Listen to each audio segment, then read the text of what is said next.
Assalamualaikum warahmatullahi wabarakatuh. Hai teman-teman semua, perkenalkan saya Siti Nurdian Utina dengan NIM 311420021, mahasiswa dari jurusan Bahasa dan Sastra Indonesia, Fakultas Sastra dan Budaya, Universitas Negeri Gorontalo. Di sini saya akan membuat sebuah media video pembelajaran untuk pemenuhan ujian tengah semester mata kuliah Teknologi Pembelajaran dengan topik yang disesuaikan dengan silabus jenjang pendidikan SMP. Jadi materi yang akan kita bahas pada video kali ini adalah kompetensi dasar dari jenjang pendidikan sekolah menengah pertama atau SMP kurikulum 2013 dengan kompetensi dasar dan indikatornya seperti yang teman-teman lihat di depan layar saat ini. Sebelum memulai pembahasan, teman-teman harus tahu lebih dulu apa yang dimaksud dengan buku fiksi dan buku non-fiksi. Jadi buku fiksi sendiri dia adalah buku yang ditulis berdasarkan imajinasi sehingga isi dari jenis buku ini dia lebih banyak berupa cerita yang menghibur dan membangkitkan emosi pembaca.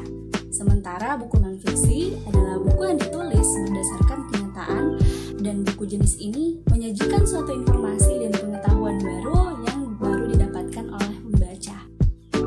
Jadi bagaimanakah unsur-unsur yang ada dalam dua jenis buku tersebut? Mari kita bahas satu-satu dulu, dimulai dari buku fiksi.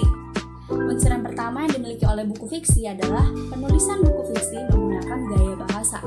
Gaya bahasa sendiri merupakan pemilihan atau penggunaan kata yang digunakan dalam menulis karangan fiksi. Ini bagian dari unsur-unsur buku fiksi. Adapun gaya bahasa yang digunakan biasanya bermajas, metafora, personifikasi, dan perumpamaan. Pengertian majas sendiri ialah gaya bahasa yang digunakan oleh penulis karya fiksi untuk menyampaikan pesan secara imajinatif atau kiasan. Hal tersebut bertujuan untuk menghidupkan perasaan atau mengugah emosi pembaca. Lalu ada unsur yang kedua, yaitu bahasa bersifat konotatif.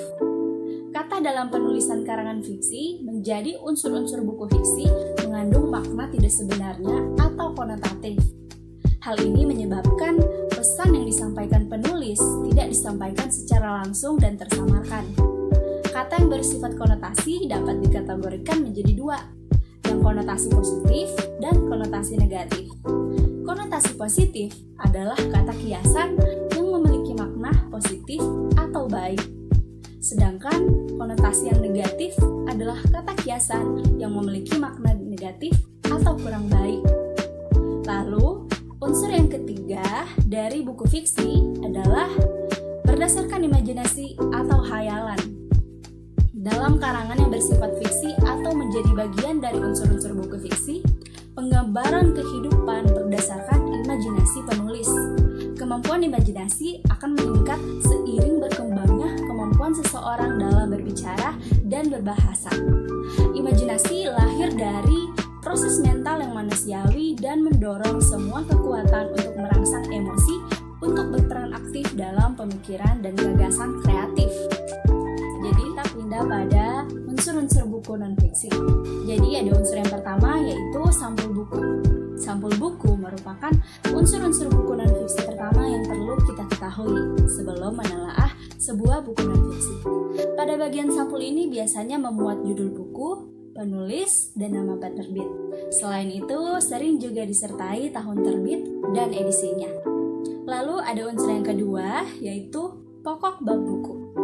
Pada pokok bab buku ini biasanya memuat kata pengantar. Dalam kata pengantar berisi penjelasan tentang isi buku secara keseluruhan, seperti latar belakang, tujuan penulisan, serta manfaat isi buku. Kata pengantar ini dia sering disertai dengan ucapan terima kasih kepada pihak-pihak berjasa yang sudah membantu penulis dalam menyusun buku tersebut. Lalu ada unsur yang ketiga, yaitu judul bab dan judul subbab. Jadi bab dan subbab. Judul bab dan subbab ini biasanya dimuat pada bagian daftar isi untuk menjelaskan judul-judul bab dan subbabnya yang disusun secara berurutan disertai juga dengan halamannya agar memberikan kemudahan untuk pembaca. Lalu ada unsur yang selanjutnya yaitu adalah isi buku. Isi buku merupakan unsur-unsur buku non-fiksi selanjutnya yang harus dipahami.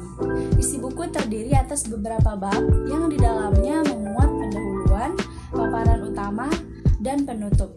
Bagi teman-teman yang sering membaca buku non-fiksi tentunya sudah mengetahui bagaimana isi buku non-fiksi yang terperinci yang dimulai dari pendahuluan hingga penutup. Lalu, ada unsur yang kelima yaitu cara menyajikan isi buku. Jadi unsur-unsur buku non-fiksi ini dia bisa dilihat dari cara menyajikan isi buku. Cara menyajikan isi buku ini biasanya dimuat pada daftar pustaka. Pada daftar pustaka berisi daftar buku dan sumber-sumber yang digunakan untuk menulis buku tersebut. Lalu yang unsur selanjutnya adalah bahasa yang digunakan. Untuk mengetahui bahasa yang digunakan pada buku non-fiksi biasanya dimuat pada halaman glosarium. Glosarium sendiri merupakan daftar istilah penting yang digunakan sebagai sumber penulisan buku tersebut atau bahasa yang digunakan oleh penulis dalam buku tersebut. Lalu, ada unsur yang terakhir yaitu sistematika penulisan. Unsur-unsur buku non-fiksi selanjutnya adalah sistematika penulisan yang sangat penting agar tulisan itu dibuat runtun dan tidak asal-asalan. Baik teman-teman, hanya itu yang bisa saya jelaskan terhadap kompetensi ini. Semoga teman-teman bisa memahami dengan teliti terkait materi tadi. Mohon maaf bila terdapat kekurangan. Terima kasih dan tetap jaga kesehatan. Wabillahi taufiq wal hidayah. Wassalamualaikum warahmatullahi wabarakatuh.